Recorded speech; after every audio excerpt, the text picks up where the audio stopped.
Welcome sa Tagalog Horoscope, ang iyong gabay sa pang-araw-araw na buhay. Hatid namin ang pinakadetalyadong horoscope na magsisilbing gabay mo sa pera, trabaho, pag-ibig, kalusugan, at swerte. Naway magtagumpay sa buhay ang lahat ng ating tagapakinig at subscribers sa buong mundo. Maraming salamat sa pag-subscribe at tanggapin ang siksik, liglig, at umaapaw na biyayang hatid ng Tagalog Horoscope. Ito ang iyong pang-araw-araw na horoscope para sa Gemini para sa Mayo 3, 2025. Habang dahan-dahang bumabalot ang enerhiya ng Mayo 3, isang araw na puno ng sigla at kilig ang bubungad sa iyo, Gemini. Sa araw na ito, ang natural mong kakayahan sa pagbibigay ng motibasyon ay kikinang ng buong ningning, nagdadala ng liwanag hindi lamang sa iyong landas kundi pati na rin sa mga taong nakapaligid sa iyo. Sa bawat usapan at bawat interaksyon na iyong kakaharapin, maging maingat ka sa mga mungkahi at payo na iyong ibibigay.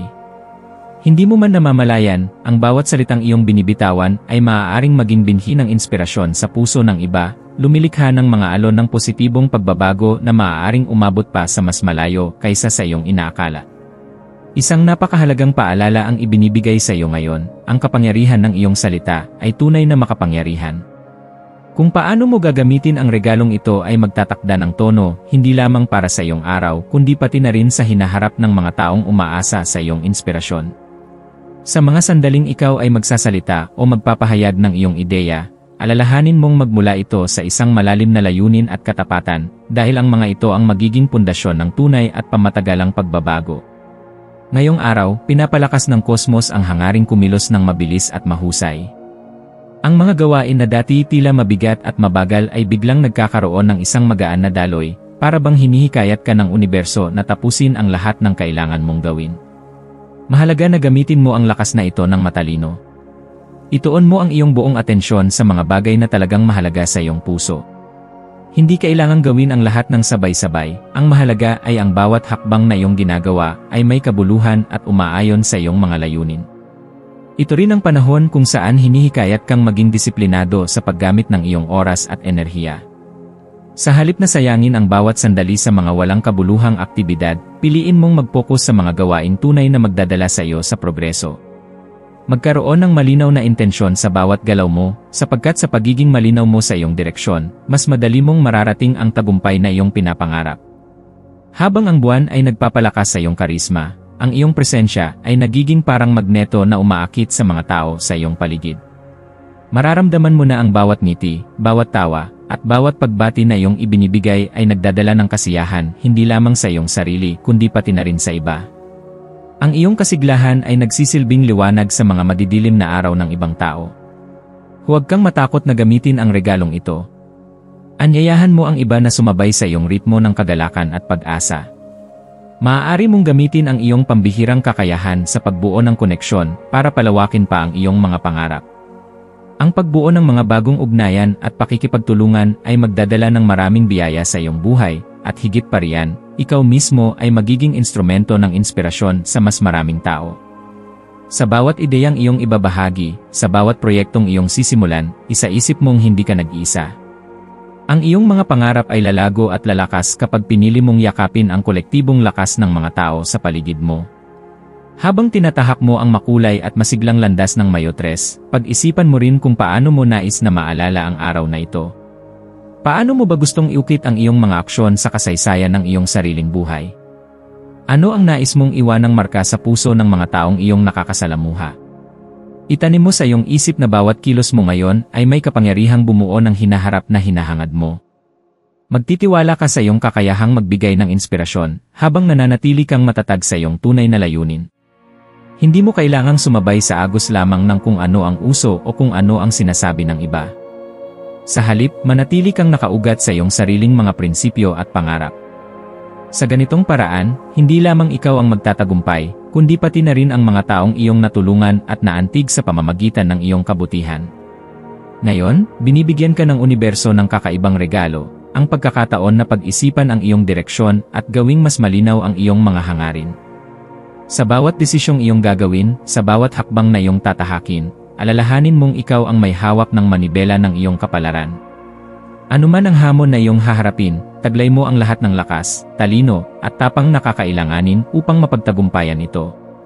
Ang maswerteng kulay mo ngayong araw ay dilaw, isang kulay na sumisimbolo ng liwanag, kasiyahan, at pag-asa. Magsuot ng damit o aksesorya na may dilaw upang maramdaman mo ang dagdag na enerhiya at inspirasyon habang nilalakad mo ang iyong araw. Ang maswerteng numero mo naman ay 3 at 9, mga bilang na sumisimbolo ng kasiglahan, katuparan, at mga bagong simula. Magandang gawain na yon ang pagsulat ng iyong mga layunin at hangarin para sa hinaharap. Itala mo ang mga bagay na nais mong makamit at hayaang magsilbing gabay ang mga ito sa iyong mga kilos. Ang payo para sa iyo ngayong araw ay maging matapang kang sundan ang iyong puso. Hindi mo kailangang hintayin ang tamang pagkakataon dahil ang tamang oras ay ngayon. Kumilos ka ng may buong tiwala sa sarili, dala ang pag-asa at pananampalataya na ang bawat hakbang mo ay tinutulungan ng universo. Kapag pinili mong kumilos ng may kabutihan at katotohanan, walang imposible sa iyong maaabot. Sa pagtatapos ng araw na ito, maglaan ka ng sandali upang pasalamatan ang sarili mo para sa lahat ng iyong naabot at sa lahat ng tapang na iyong ipinamalas. Kahit na may mga pagsubok na dumating, pinili mong magpatuloy, pinili mong kumilos mula sa isang lugar ng pagmamahal at pag-asa. Patuloy mong ipunin ang mga maliliit na tagumpay na ito, sapagkat sa kalaunan, ang mga ito ang magtatayo ng matibay at maliwanag mong kinabukasan. Sa pagtatapos ng Mayo 3, Gemini, tandaan mong ang araw na ito ay hindi lamang isang karaniwang araw. Isa itong paanyaya mula sa universo upang magniningning ka, upang maging ilaw sa sarili mong landas at maging gabay sa iba. Huwag mong sayangin ang kahanga-hangang enerhiya na dumadaloy sa iyo ngayon. Yakapin mo ito ng buong puso, kumilos ka ayon sa iyong katotohanan, at hayaang ang liwanag mo ay umabot pa sa mga sulok ng mundo na nangangailangan ng pag-asa. Sa dulo ng lahat, Gemini, ikaw mismo ang magiging patunay na ang maliit na kabutihan at inspirasyon na ibinabahagi mo araw-araw ay may kapangyarihang baguhin ang mundo sa paraang hindi mo man lang inaasahan. Magpatuloy kang maging ikaw, matapang, puno ng pag-asa, at hindi kailanman sumusuko.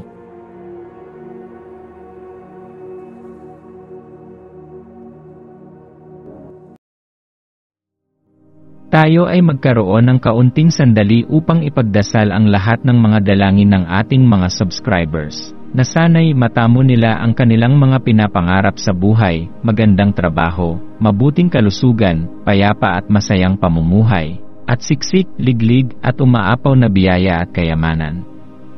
Ipinagdarasal namin ng mataimtim ang lahat ng mga komento sa nakaraang video, at hinihiling namin, Panginoon, na pagpalain mo ang ating mga subscribers ng masayang buhay sa mundong ibabaw. Maraming salamat po. Maraming salamat sa panonood ng iyong horoscope ngayon araw. Naway gabayan ka ng mga bituin sa iyong landas. Huwag kalimutang mag-like, share, at subscribe para sa iba pang cosmic na kaalaman. Hanggang sa muli, manatiling konektado sa universo.